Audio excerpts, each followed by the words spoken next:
There is so much to get your head around in Path of Exile 2. There are constantly new mechanics to discover and new secrets and interactions to find out about. From the 1500 plus nodes on the passive skill tree to the endless combination of skill gems and support gems, there is always something new to learn in Path of Exile 2. And that's exactly why, alongside my build guides, I wanted to collate all my learnings into a mini-series of important tips that you may not know. As of time of recording, I've got around 70 hours in the game so far. I'm progressing through Cruel difficulty with my Witch, and I'm around halfway through the campaign with my Mercenary. And in this video is just some of the important and missable knowledge I've gathered throughout my time with PoE 2 so far. So remember, if you want to see more of this series, along with other important Path of Exile 2 secrets, then make sure you hit the subscribe button and opt in to receive notifications from Dom's Roundtable, as I cover lots of gaming content and guides for all your favourite games. And with that, my friends, let's get straight into tip number 1. This one is all about slotting support gems. I actually initially found this system even more overwhelming than the passive skill tree. And that's because at first glance, there's only a maximum of 3 support gems for each level that you can assign to your skill gems. And this was fine. The problem then came with the fact that they are shared and you can only have 1 of each support gem. 2 skills cannot share the same support gem. That is, however, until I found the Show Recommended Gems button. If you untick this, suddenly a whole world of options unlocks to you. There are some absolutely incredible gems you can assign to your skill gems that the game doesn't show you at first glance. Just as one example, one of my favourite skills for the Witch, the Flame Wall. I'll show you how to fully utilise it in my upcoming Witch build video. Look at some of the support gems that I can assign to this now that I have revealed all gems. A 30% exposure increase, the ability to cast the spell twice for no extra MP cost. This one, Spell Echo, sounds incredible, and in fact I do end up using it. It is absolutely insane. And far better than the only support gem that is recommended to you until you untick that button, Intense Agony. As another example, let me look at my minions. Look how many minion gems there are. Look at this. If I tick it again, it says, oh, you've got Heavy Swing or Infernal Legion. But then if I untick it, suddenly there is a whole world of support gems I can select from. This button, and the fact that it doesn't explicitly tell you that it's hiding so many incredibly powerful gems behind it, is an absolute travesty. Hopefully they will ramp up the tutorial for the full release, and things like this will be explained to newer players of the series. But honestly, this was mind-blowing for me. Make sure you always have that unticked, because it's going to make a world of difference to expanding and enhancing your build. This next tip is about how great the skill gem menu really is when you look into the details. To show this off fully, I need to find a piece of gear that suggests it's going to increase the damage of some of my attacks. As you can see, I'm a complete hoarder, and everything of rare quality and above I just cannot bring myself to sell. All of this stuff is going to be useful for one alt or another, I just know it. And ironically, the boots that I do grab out of storage to help show off what this tip is all about are actually completely useless. They do not increase my damage in any way, shape or form, so completely ignore that side of the screen. You are just focusing on the skills panel here on the left.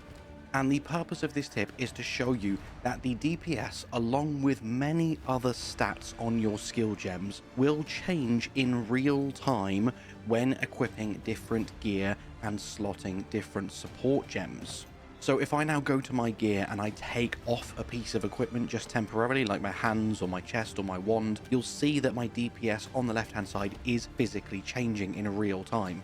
And this works for your support gems as well, and if you expand the menu, which I'll show you in just a second, it gives you even more information, and you can use this to determine whether a gear change or a support gem is having the desired effect. You can see exactly what it's doing and what it's not doing.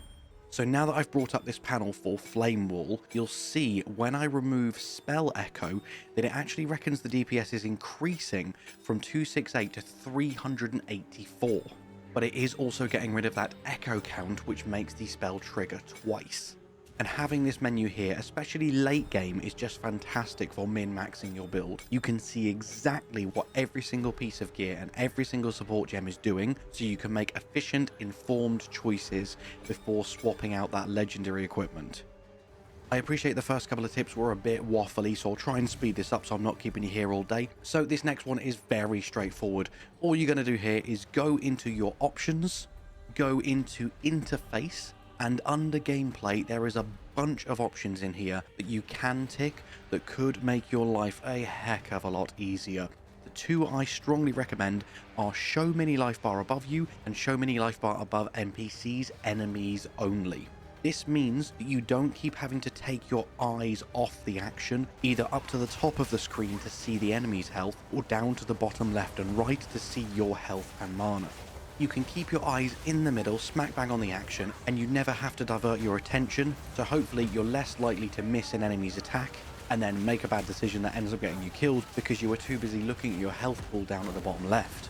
If you've been playing for quite a few hours without the health and mana bar in the middle, it can take a while to get used to it, and at first it may seem a bit pointless, but trust me, your muscle memory will eventually kick in, and I personally believe it's a lot easier to play like this. So try both ways and use whichever one is best for you. Another straightforward one for you here, and this tip is twofold. We want to go back into the options again, this time into input. But as you'll see here, Create Portal doesn't have a keybind set to it initially, and it's this small little finicky button down at the bottom right, which I just find really irritating to have to press. I really want a nice and quick and simple way to access this. As you can see, just for testing purposes, I have set this to mouse 4. Ideally, I want mouse 4 as an actual attack button, and I'll probably set Portal to something like P. But basically, this tip is to make sure you do go through and look at the keybinds and make them make sense for you. And as a little bonus, if you didn't know, this one might actually be even more important to you and definitely does apply for console players, is that if you place a portal down because you're right in the middle of a massive zone and you're like, oh god, I've got to go out now, I don't have another hour to play to be able to finish this zone off, place a portal down, go back to the main town wherever you are at the time, and when you log off, that portal will stay there. And as you can see here, when you log back in, just make your way back to the center of town where your portal usually is, jump in it, and you will be back where you were. The servers recognize all the enemies you've killed, all the map you've explored. Using a portal is basically just a save and quit option. It's absolutely fantastic that this game offers this. In fact, before we move on, funny story for you all, there has been quite a few times where I have made my wife, who is also the editor of this channel, wait for me while I finish a zone, and as she's hearing this audio and she's editing this video, she's going to be like, are you f***ing kidding me, Dom?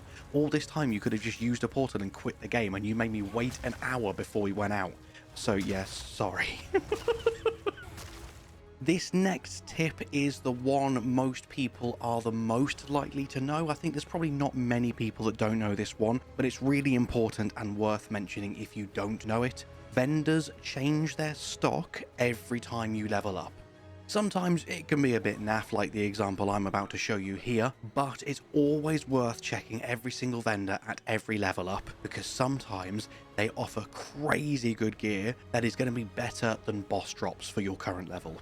I appreciate you might not want to teleport to every single act and check every single vendor, but at the very least, teleport back to your current home base and check all the vendors there just in case, because sometimes something incredible shows up that is just such a fantastic upgrade from what you are currently using. This next tip is all about the salvage system and a few pointers: when to use it, when not to use it, what does it do, and how to get the most benefit out of it. Exactly as it states, you can salvage equipment items with quality or sockets for quality currency and artificer, I don't know how you pronounce that word, artificer shards. And at first, this may be slightly confusing. What does it mean when it says quality? Well, as you can see on my helmet here, it has plus 3% quality. In very, very, very rare circumstances, you can get equipment that already has quality on it, I believe. Don't quote me on that. But for the most part, there is an item that you use to apply to a bit of equipment, which will then grant it this extra quality, which basically just increases the offering that that piece of equipment gives to you. And once you have completely out-leveled this and it's no use to you anymore, you can bring it to the salvage bench, which will give you a shard of that quality. and once you have salvaged 10 items with a plus quality percentage on them, you can then combine them shards together, and you now have a full working quality enhancing item that you can use on a newer armor piece. And then it's the same thing with sockets. Any equipment that has at least one socket you can salvage. If you salvage one that already has a gem socketed, you will lose that gem, so just bear that in mind. And they will grant you an Artificer's Shard. And again, when you have 10 of them, that will become an orb, which you can then use to add a gemstone socket to a piece of gear of your choosing. So it may sound like a bit of a naff conversion rate at first. You have to salvage 10 just to get one usable item, be it for quality or for sockets, but you get so much gear in this game that, trust me, if you always remember to salvage, eventually you will be building up quite a stock of these, and I advise saving them until the late game, because you change your gear so frequently in the early game that it's not worth wasting these items on your early game gear. Also, please note, I wouldn't do this on rare quality items or above, that's yellow and orange. In an upcoming video, I will deep dive into disenchanting. But with these rarer items, I would advise either keeping them in your stash for alts, which is what I do, or disenchanting them. But I don't want to get too far off topic, so I'll go into that one in a future video. This next tip is all about unique bosses. What is a unique boss? Well, my friends, it's a boss which is unique. No, sorry, God, that was so cringe. Basically, unique bosses don't respawn once you have killed them, hence why I have no footage of unique bosses to show you, because I've killed them all already on this playthrough, and I didn't bloody record any of them. But I will give you a few examples, and I will show you some of their locations on the map. So I will head to a waypoint now, and when you're looking at the world map screen, you'll see all of these symbols next to the places you've visited, next to all of the portals that you can take. So here you'll see the Auroch Campfire, Root Dredge, and here's one. Here is a unique boss, Ignaduk the Bog Witch. She gives plus 30 spirit. And this is a permanent increase to this character. So effectively, this tip is to make sure you fully complete every area before you move on, because there will be events and rewards like this that grant permanent unique buffs to your character that you do not want to miss, because they will make the game significantly easier in the late game. And what's even better is once you have visited a location, if you come to this map, it will show you if there are things that you have missed. So I'll show you that in just a second in Act 1, but here's another example for you. Kabbalah Constrictor Queen, she grants 2 weapon set passive skill points. And now you'll see in Act 1, I've got a few symbols that aren't greyed out yet.